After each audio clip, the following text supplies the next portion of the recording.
the club already go to try to change some games because we cannot play on 6 and after represent Indonesia in AFC Cup on 9. It's impossible.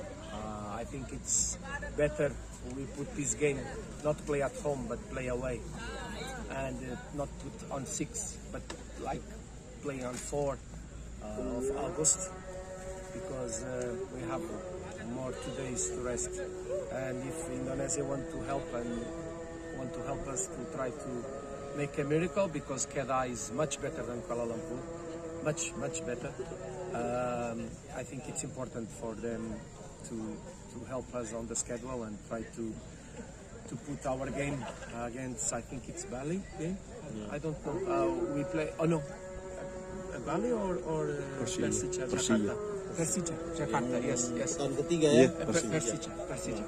So the game against Persija not be in our home, be away, and also not be on 6, be on 4, because we're gonna play on 9, and it's important to us this. And also if we can play not on 13 against Rans but on 14, I think it's important also.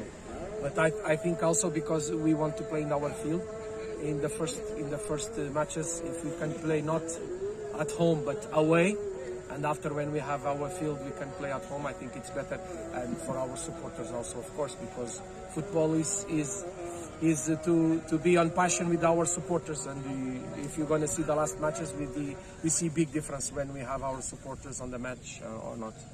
Ya, dan coach menyampaikan bahwa tentu saja jadwal tersebut akan sangat membantu PSM jika diberikan atau dilakukan perubahan-perubahan kecil di situ. Dan coach berharap bahwa jadwal tersebut direvisi kembali karena akan sangat sulit bagi kita untuk melakukan pertandingan tanggal 6 dan tanggal 9 kita harus mewakili Indonesia di kancah internasional.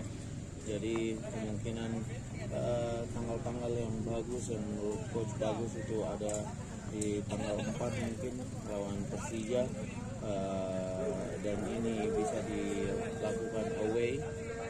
Jadi kita lebih baik main away dulu di depan sampai lapangan kita memang betul-betul bisa kita gunakan untuk lagi Kedah itu tim yang jauh lebih bagus daripada Kuala Lumpur, jadi memang kita butuhkan perubahan itu, dan ini akan sangat membantu untuk tim.